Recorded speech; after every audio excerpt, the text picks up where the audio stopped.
Kali lagi. Siap.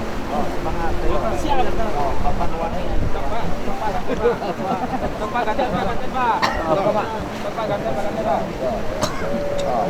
Ada yang mengagumkan ya, tadi ada anggota Polri dari SPN, ada tulisan instruktur, itu paling berjibaku ngangkat mayat ya.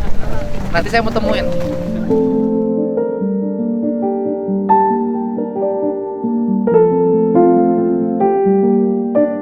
Semoga Allah selalu membimbingmu dan biarlah angin menuntun langkahmu.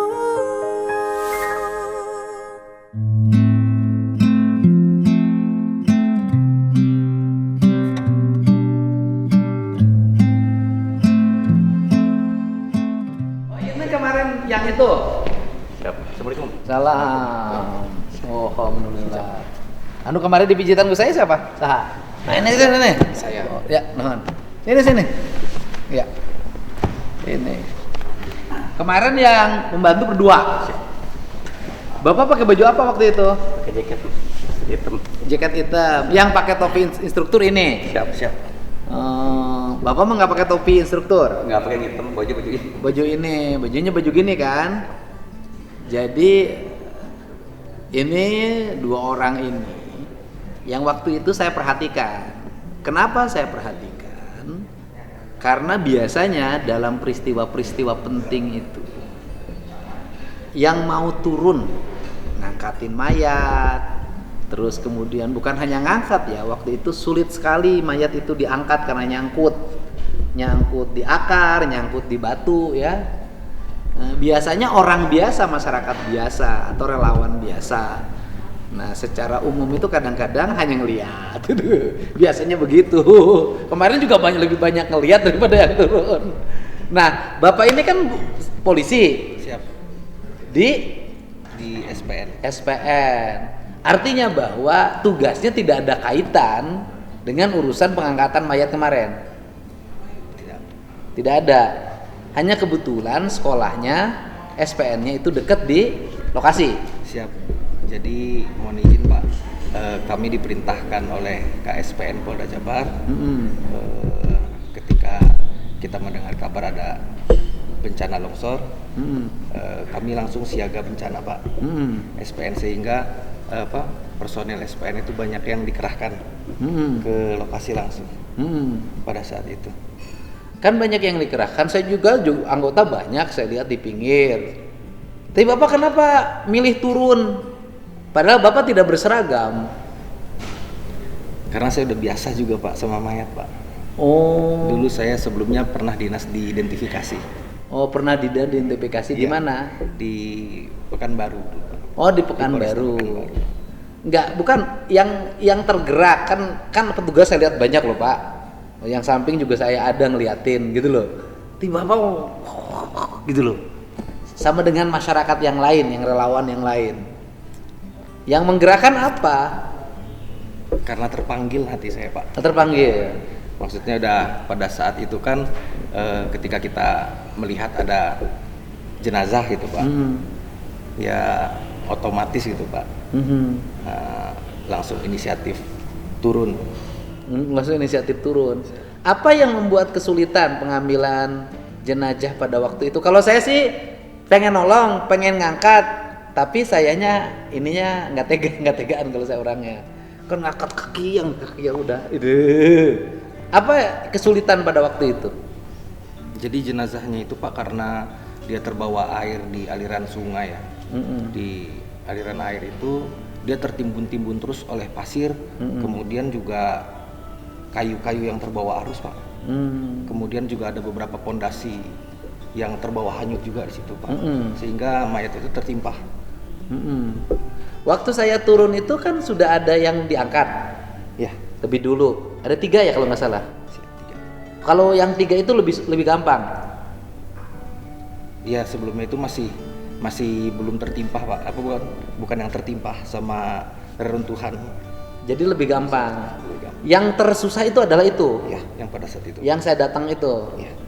Itu berapa lama Bapak bisa ngangkat? 1,5 jam kurang lebih. Iya. Ya 1,5 jam. 1,5 jam ngangkat, dan itu laki-laki kan? Perempuan Pak. Oh itu perempuan, bukan laki-laki. Namanya siapa waktu itu? Kalau untuk namanya langsung di datanya sama Polres Cimahi. Oh Polres Cimahi. Waktu itu perempuan. Usianya kira-kira berapa? 20 tahun masih muda. Masih muda? Masih remaja. Oh masih remaja. Oh itu masih remaja. Apa yang membuat waktu itu sulit? Yang perempuan ini sulit banget. Jadi dia atasnya itu Pak badannya kelihatan, tapi kakinya itu Pak yang di dalam tertimbun gitu Pak. Tertimbun, kaki kanannya itu ketimpa sama pondasi. Pondasi sungai. Ya kayaknya Pak, pondasi sungai. Pondasi Ada batuan. Oke, itu saya lihat, memang saya lihat itu pondasi sungai. Dan dulu sungainya itu besar. Kata cerita warga di sana tahun 76-an, 80 sungainya besar. Kemudian sungainya menjadi nyempit. Salah satu faktor menurut saya penyebab kenapa itu akhirnya menggurus rumah itu karena sungainya tidak bisa nampung aliran air dan lumpur yang lewat karena terlalu kecil sungainya. Dan kebiasaan di kita itu selalu begitu, sungainya besar diperkecil kan itu. Nah itu ketimpa pohon beton, terus ada pohon di situ kalau nggak salah, ada bambu kayu itu Pak. Jadi kita susah mencabutnya gitu. Jadi perlahan-lahan satu-satu itu kayu-kayu itu kita angkat dulu. Kemudian juga ada kasur juga Pak di situ Pak. Saya lihat itu kasurnya. Ada kasur. Jadi kemungkinan korban itu tidur di kasur. Kemungkinan Pak. Kemudian terbawa arus longsor. Kemudian jatuh, ketimpa oleh kayu, bambu kalau nggak salah itu, akar bambu ya. Akar pohon. Setelah itu ketimpa lagi oleh batu, oleh beton. Jadi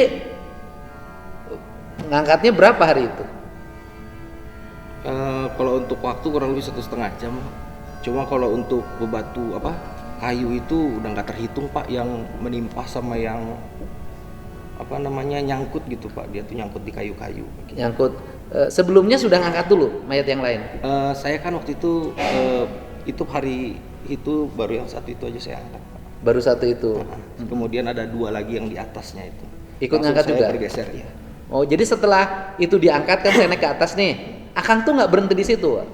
Abang ini Akang tuh nggak berhenti di ngangkat yang satu itu nggak? Enggak Pak. Jadi pada saat warga ada lagi yang menyampaikan ada 2 lagi yang masih baru ditemukan, langsung saya bergeser ke sana. Langsung bergeser ke atas. Oh, ngambil 2 lagi. Iya Pak. Laki-laki perempuan? Itu juga perempuan dua-duanya Pak. Perempuan dua-duanya. Usianya kira-kira? Sama Pak, kurang lebih belasan kalau itu. Berarti di antara korban ini banyak usia remaja ya? Usia remaja perempuan yang itu Pak. Usia remaja perempuan, banyak korban itu. Nah, sebelum turun ke situ waktu itu jaga di mana? Kita pembagian ini kan udah SOP. Nah itu kan kejadian gini, kan kejadiannya jam 2 nih, jam 1 atau jam 2 lah, jam 2 atau jam 3. Perintahnya waktu itu jam berapa? Nah, kebetulan kan pada saya itu kan hari Minggu nih, Ya. kita udah SOP udah ada sebelumnya, karena kita sudah latihan gitu kan. Jadi kalau ada perintah pimpinan, kalau ada ini kita udah PLB lah, pengen luar biasa. Nah berikutnya kan ada berita ada berita longsor itu dipastikan dulu. Berikutnya kami diperintahkan oleh Pak SPN. Jam berapa kepala SPN memerintahkan? Kurang lebih jam 8-an ya Pak ya? Pagi? Ya karena kan kita punya grup PA. Oh. Jadi PLB yang terdekat dulu, seluruh personil kumpul. Siap. Jam 8 pagi. Kurang lebih lah jam 8, jam 9 ya. Jadi perintahnya jam 8 pagi? Siap. Setelah peristiwa? Siap. Perintah udah kita APP dulu kita pelaksanaan, kita bagi tugas. Yang paling utama kan masih baru, pimpinan sampaikan bahwa barangkali nanti masih ada yang bisa diselamatkan. Gitu kan, masih ada, karena kan masih baru lah gitu kan. Kita fokus utama ada korban yang kurang lebih masih bisa diselamatkan. Nah, kita cari fokus itu dulu. Ada yang bisa diselamatkan. Nah, kebetulan pada saat itu begitu datang daerahnya udah rata gitu. Kita cari-cari, kita bagi regu. Kebetulan saya sama Pak Arga, kita makanya begitu nyampe ke TKP, perintah kita sebar lebar. Itu masing-masing dari satu regu. Nah, saya kebetulan sama Pak Arga kebetulan bagian di regu sana. Udah kita di mana tempat beres APP, ya kita nyebar. Siap. Kita berangkat sama Pak KSMN sama Pak Waka langsung berangkat. Siap. Terus APP pokoknya perintahnya usahakan ketemukan dulu barangkali ada yang bisa diselamatkan yang masih. Kemudian ketika turun ke sana, Siap. akhirnya siapa yang pertama inisiatif untuk turun kemudian mengangkat mayat itu? Kebetulan kami kan cari dulu nih, mesti lihat itu dulu daerahnya yang aman. Gitu kan, aman itu maksudnya jangan sampai kita begitu turun nanti kita juga kena juga gitu kan. Oh, ini aman nih. Kira-kira, nah makanya kita tanya-tanya ke masyarakat di mana aja rumahnya gitu kan, rumah. Kebetulan waktu kami turun itu di atas itu ada banyak rumah. Kurang lebih ada 1, 2, 3, 4, ada 5, ada 6 kurang lebih kalau nggak salah. Pak di sini katanya rumah. Oh kalau di sana rumah, berarti kami perkirakan nih kalau longsor nih, kalau ke bawah paling bisa daerah sini. Karena kalau yang udah bangunannya yang bambu itu kan udah ke bawah itu. Yang banyak mana? Yang banyak bambu kan di sana tuh ada kubung. Banyak kubung bunga, kubung apa tuh. Nah itu kan, nah yang bangunan udah ke bawah air yang karena kan mungkin ngambang gitu kan ya. Nah, udah ngalir gitu kan. Nah kita kan sama apa? Kebetulan yang kamar itu kan air nih. Nah kemudian daerah itu sebetulnya kata penduduk sana itu lengkop gitu. Nah jadi rata, makanya dalam. Iya karena lengkop. Siap. Itu lengkop, kemudian ketutup oleh lumpur. Makanya dalam banget. Semeter lebih. Saya colok-colok pakai bambu semeter lebih. Iya bisa 1,5 bisa 2 meter loh itu Pak. Ini nih, kalau pakai bambu itu. Karena dalam. Dan yang seperti itu di wilayah itu banyak. Saya lihat ada rumah-rumah kayak hotel-hotel apa namanya, ya, cottage. Yang di bawah itu Pak. Cimeta. Itu tempat wisata. Kalau nggak salah penginapan. Ya penginapan. Resort. Ya resort yang dibawa kayak resort bagus itu. Itu kan begini Pak. Ya tapi. Itu naudzubillah ya. Kalau sampai bluk ketutup itu. Karena itu lengkop begini kan? Iya betul. Dan di atasnya udah gundul. Yang sebelah sini masih ada bambu. Dan di wilayah itu masih aman karena oleh bambu. Iya. Karena kan di beberapa ruas jalan, pinggirnya kan masih ada bambu kuat nih. Itu kalau nggak ada itu udah selesai itu semuanya tuh. Gitu.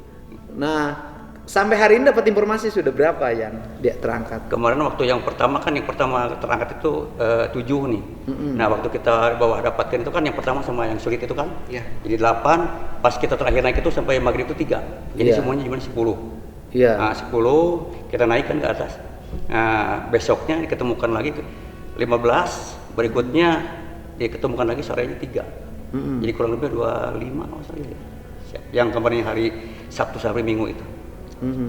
Yang hari Sabtu aja kan kurang lebih kalau diinformasikan kita kan informasi dulu ini Pak korbannya gitu kan ada kurang lebih 7 itu hari pertama yang hari Sabtu itu. Dan sekarang itu kan sudah disampaikan bahwa korban masyarakat sipil yang ada di situ 80 katanya kan. Karena yang 4 itu ada. Dia lagi di luar kota. Kerenganjang eta untung lo di luar kota itu. Ada 80 ya. Nah kemudian juga anggota polisi yang meninggal 2 orang. Yang Babin Kaptipmas ya yang saya nengok. Meninggalnya karena kegencet truk. Gitu ya. Kegencet truk 2 orang. Jadi peristiwa itu wah luar biasa sebenarnya.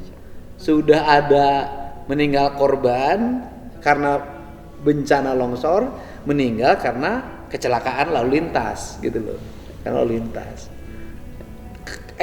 Kalau SPN kan relatif aman lingkungannya.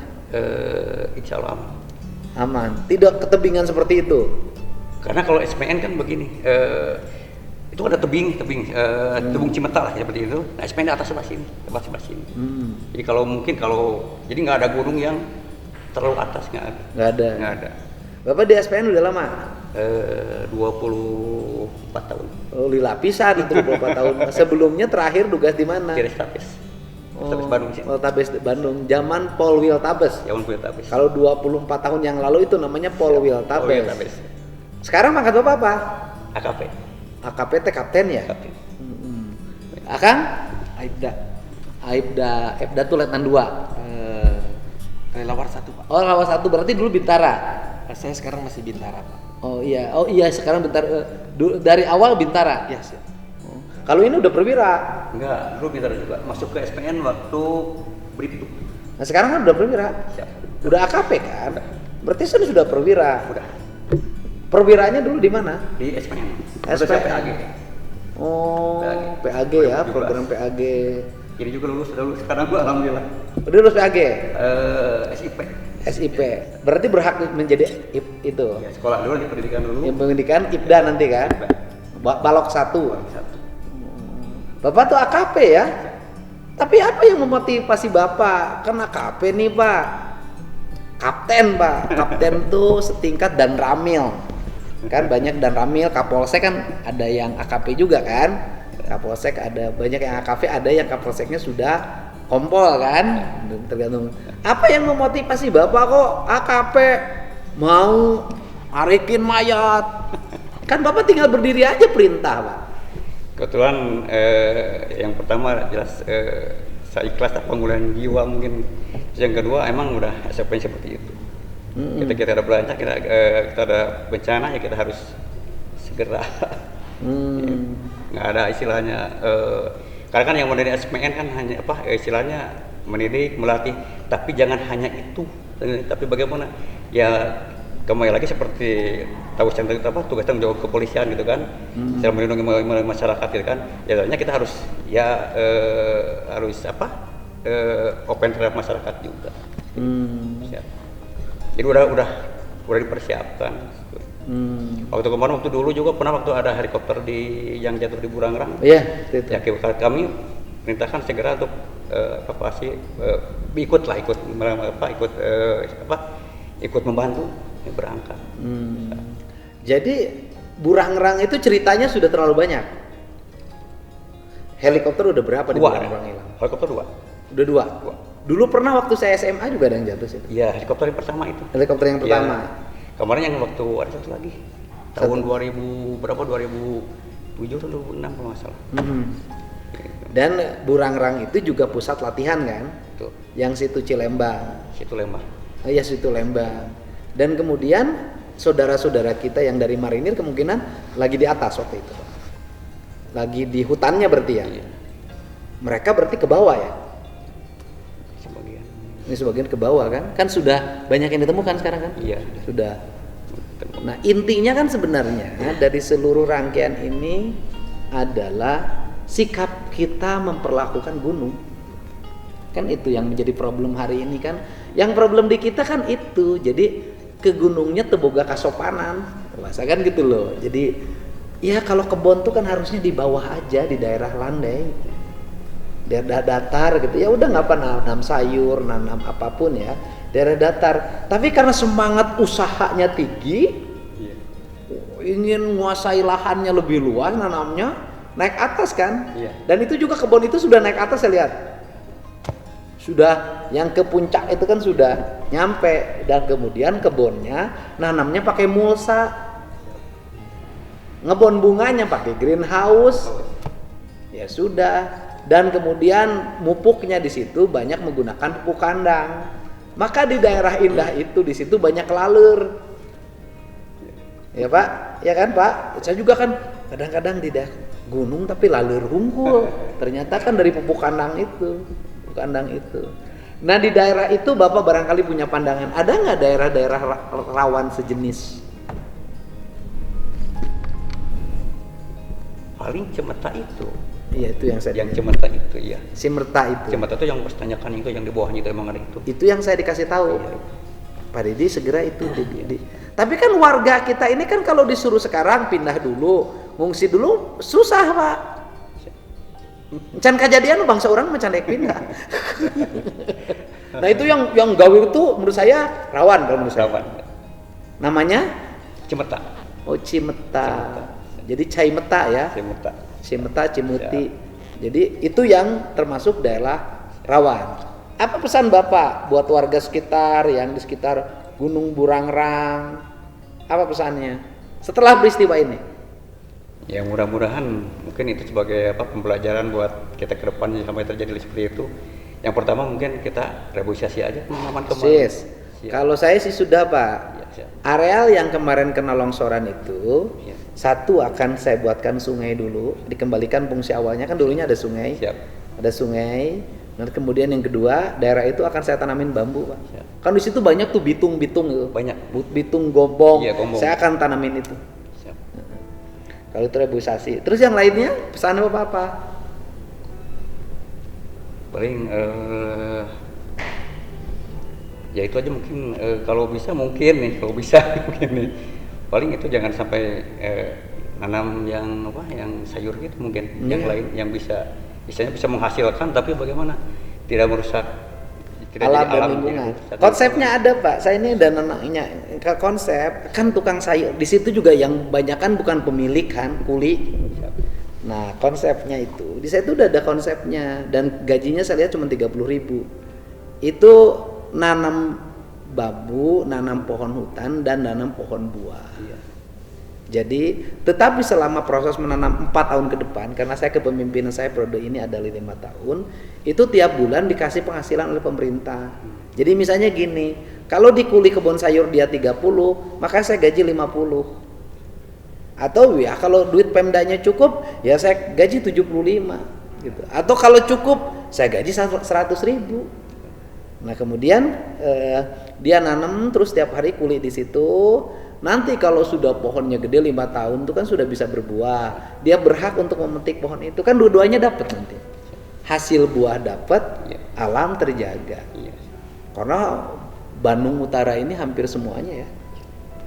Dan yang kedua, jumlah orang di situ juga terlalu banyak. Banyak loh. Rumah itu sudah patetegel bahasa Sunda. Bapak asli mana? Asli Soreang. Orang Bandung. Orang berarti. Bandung sih. Asli orang Siap, Bandung. Bandung. Pensiun masih lama? Kurang lebih insya Allah 5 tahun lagi. Masih lama. Nah, ini Akang namanya siapa? Arga. Pangkat apa sekarang? Tadi udah. Aifda. Asalnya mana? Kalau saya lamanya tinggal di Bogor Pak. Di Bogor. Sekolah dulu dari SD sampai SMA di Bogor. Iya. Orang tua orang Bogor. Orang Bugis. Orang Bugis ya, Sulawesi Selatan. Orang tuanya asalnya dari Bugis, tapi sudah tinggal di Bogor. Jadi pensiun masih lama? Masih Pak. Masih. Nah ini kan salah satu saya mengucapkan terima kasih ya pada Bapak semua yang sudah membantu warga yang terkena bencana dan saya melihat langsung bagaimana kesungguhan Bapak dan keikhlasan Bapak dalam membantu evakuasi jenazah atau mayat korban dan ini pembelajaran penting bagi kita bahwa spirit membantu sesama adalah menjadi spirit kita semua dan saya Bapak tahu anggota itu dari topi dan baju, instruktur, wah ini saya bilang pasti siswa SPN atau kalau nggak siswa SPN pasti polisi yang ditugaskan di SPN dan saya bisa bertemu, saya mengucapkan terima kasih. Ini adalah contoh bagaimana Bayangkari Negara hadir di setiap peristiwa yang menimpa masyarakat, baik hadir dalam keadaan bahagia maupun hadir dalam keadaan menderita kan gitu. Saya ucapkan terima kasih Pak. Nuhun pisan dan ini contoh bagi kita semua. Pasti nanya, Kang Didi ngasih bonus enggak? Pasti ada. Terima kasih semuanya, hatur nuhun.